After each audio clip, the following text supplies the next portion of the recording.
Morning student. पिछले class में हम लोगों ने प्रकाश का परिवर्तन देखा था, उसमें किसी को दिक्कत?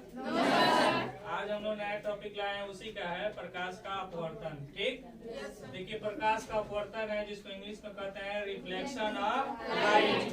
ठीक, रिफ्लेक्शन ऑफ लाइट। इसमें थोड़ा मतलब जानना है ना कि देखिए जब सूरज निकलता है ना तो पहले लाल दिखाई देता है, तो हम लोग को पता चल जाता है कि सूरज निकल गया है, लेकिन वास्तव में वो निकला नहीं होता है। वो प्रकाश का अपवर्तन के कारण हमें पहले ही दिखाई दे देता है। मान लीजिए कि यहाँ पृथ्वी है, यहाँ पृथ्वी है, थोड़ा सा समझा देते हैं। पृथ्वी है यानी इसको पृथ्वी कहेंगे, ठीक, और यहाँ सन है यानी सूर्य है। सूर्य है, सूर्य में ऐसे होता है, प्रकाश होता है। ठीक, तो जो पृथ्वी से हम लोग खड़ा होकर देखते हैं तो ये अपवर्तन के कारण क्या होता है कि पहले ही उठा हुआ दिखाई देता है, ये उठा हुआ, इसलिए हम लोग पहले ही देख पाते हैं। और जब ये सूर्य डूबता है ना, पहले ही अस्त हो चुका होता है, लेकिन हम लोग क्या करते हैं, पहले ही देख लेते हैं। ठीक, देखिए हमने यहाँ परिभाषा लिख दिया है, ध्यान देंगे सभी लोग। अपवर्तन का परिभाषा है कि जब कोई प्रकाश की किरण एक माध्यम से दूसरे माध्यम में प्रवेश करती है तो दिशा परिवर्तित हो जाती है। इसी क्रिया को प्रकाश का अपवर्तन कहते हैं। ठीक, अब चित्र द्वारा समझेंगे, ये तो परिभाषा हो गया। ठीक है, अब चित्र द्वारा समझेंगे।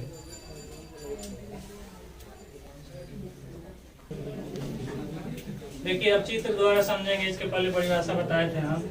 देखिए मान लीजिए कोई पारदर्शी वस्तु है, ठीक, पारदर्शी वस्तु है, इस पे एक किरण आई, ठीक, ऐसी किरण आई और ये किरण ऐसे जाती है, ऐसे जाकर ऐसे नहीं जाएगी, लेकिन ऐसे ना जाकर ऐसे हो जाती है। ठीक, क्या हो जाती है, ऐसे ना जाकर ऐसे हो जाती है। यही क्या हुआ, ये अपना रास्ता विचलित हो गया, इसका क्या हो गया, रास्ता विचलित हो गया, इसी को तो अपवर्तन कहते हैं। ठीक, अब आगे देखेंगे, यहाँ पे एक अविलंब ले लेंगे। ठीक,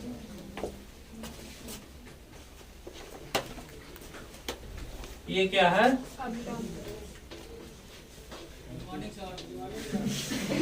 अविलंब। ठीक, इसको क्या कहते हैं,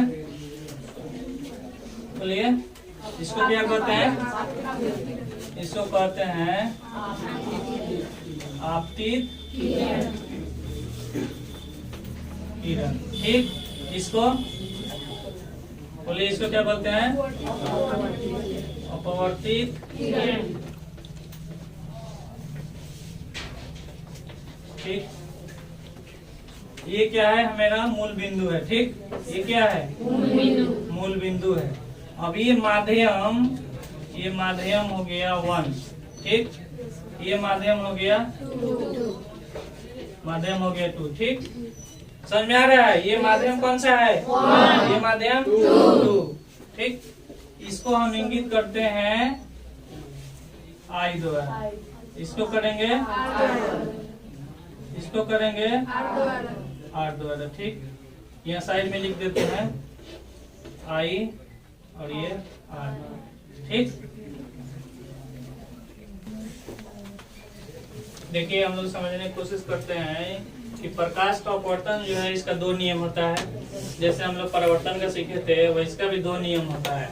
देखिए पहला नियम है, देखिए यहाँ लिखे प्रकाश के 2 नियम होते हैं, अपवर्तन के 2 नियम होते हैं, सॉरी।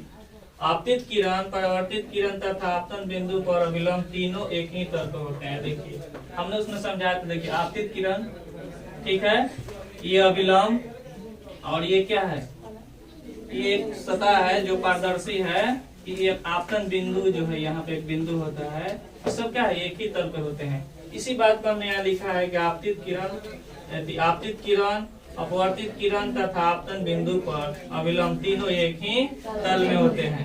ये बात स्पष्ट हो गया। अब दूसरा है, देखिए कि 2 माध्यमों के लिए तथा एक ही रंग के प्रकाश के लिए आपतन कोण जया, यानी हिंदी में साइन को जया कहते हैं। हिंदी में क्या कहते हैं, साइन को जया कहते हैं। तथा आपतन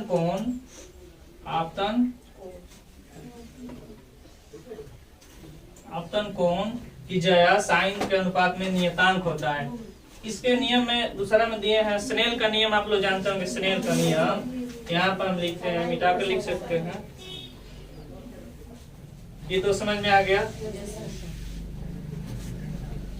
यहाँ पर स्नेल एक जो थे वैज्ञानिक स्नेल, देखिए स्नेल का नियम कहता है कि साइन आई बटा साइन, ये हमेशा से परीक्षा बोर्ड के परीक्षा में पूछा गया है कि स्नेल का नियम के अनुसार साइन आई बटा साइन आर क्या है, नियतांक है। क्या है ये? नियतांक है। और एक इम्पोर्टेंट बात और बताते हैं, ये जो माध्यम है ऊपर वाला ये विरल है, ये नीचे वाला संघन है। जब यहाँ से कोई भी किरण चलेगी तो इसका क्या होता है, वेग ज्यादा होता है, लेकिन जब ये संघन में पहुँचती है ना तो उसका वेग क्या हो जाता है, कम हो जाता है। ठीक, इसका वेग क्या होता है, कम होता है। लेकिन अगर संघन से विरल में भेजना है, संघन से विरल में यहाँ तो रहेगी, लेकिन जब यहाँ जाएगी तो इसका क्या होता है, वेग और ज्यादा हो जाता है। बात स्पष्ट होगा? यहाँ से जब चलेगी किरण इसमें प्रवेश करेगी संघन में तो इसका क्या होता है, प्रकाश का चाल कम हो जाता है। प्रकाश होगा तो प्रकाश का चाल, और इधर से चलेगी तो इसमें ज्यादा हो जाता है। इतना बात स्पष्ट हो गया? देखिए हमने बहुत सारी बातें बताई, दो बात और है बहुत इंपॉर्टेंट है। ठीक, ये कह रहा है कि अपवर्तन की क्रिया में प्रकाश की चाल और तरंग दैर्घ्य तथा तीव्रता बदल जाती है। ये क्या होता है, जब भी अपवर्तन करता है ना ये तीन चीजें बदल जाती है। क्या? चाल, तरंग दैर्घ्य और तीव्रता, ये क्या होती है, बदल जाती है। लेकिन प्रकाश की आवृत्ति नहीं बदलती है। जो प्रकाश की आवृत्ति होती है ना वो कभी नहीं बदलती है, और ये क्या है, बदल जाती है। तो हमने इसको बहुत अच्छा समझा, और एक चित्र बनाकर हम समझा देते हैं। ठीक, इसको मिटा दें, आप नोट कर लीजिए। देखिए एक और चित्र थोड़ा समझाते हैं आप लोग और स्पष्ट हो जाए। देखिए ये एक गिलास है, ठीक है, इसमें इतना पानी भरा हुआ है। ये क्या है, पेंसिल है। जो पेंसिल है ना, तो हम जैसे ही पेंसिल डालते हैं गिलास में तो क्या होता है कि टेढ़ा दिखाई देने लगता है। क्यों दिखाई देता है? यही तो अपवर्तन है, ये टेढ़ा। लेकिन वास्तव में वो टेढ़ा नहीं होता पेंसिल, ये जो पानी भरा हुआ है और पेंसिल का जो उसी का क्रिया जो उनका विचलित हो जाता है, मतलब हमको दिखाई देता है कि विचलित हुआ है, इसीलिए क्या होता है, वो टेढ़ा दिखाई देता है। और देखिए इसी के कारण एक है कि बाल्टी या गिलास है, इसमें एक सिक्का रख देते हैं। जब भी सिक्का रखते हैं ना तो जब ऊपर से देखते हैं तो लगेगा कि सिक्का उठा हुआ दिखाई देता है। यानी उठा हुआ दिखाई देना, उठा हुआ दिखाई देना, ये क्या है, प्रकाश का अपवर्तन। ठीक, और ये हमें क्या, ये विचलित यानी टेढ़ा दिखाई देना, ये भी प्रकाश का अपवर्तन है। तो दोस्तों अब हम लोग अगले क्लास में और वीडियो देखेंगे, और हम चाहेंगे कि ये चैनल जो है KVS कोचिंग उसको सब्सक्राइब कीजिए, शेयर कीजिए, सभी दोस्तों को बताइए, और ज्यादा से ज्यादा टॉपिक लेकर आएंगे हम और बीरबल सर हैं, और बढ़िया से आप लोगों को देंगे और समझने की कोशिश कराएंगे कि आप लोग समझे और बढ़िया बेहतरीन सब अपने सब्जेक्ट में हासिल करें। ठीक,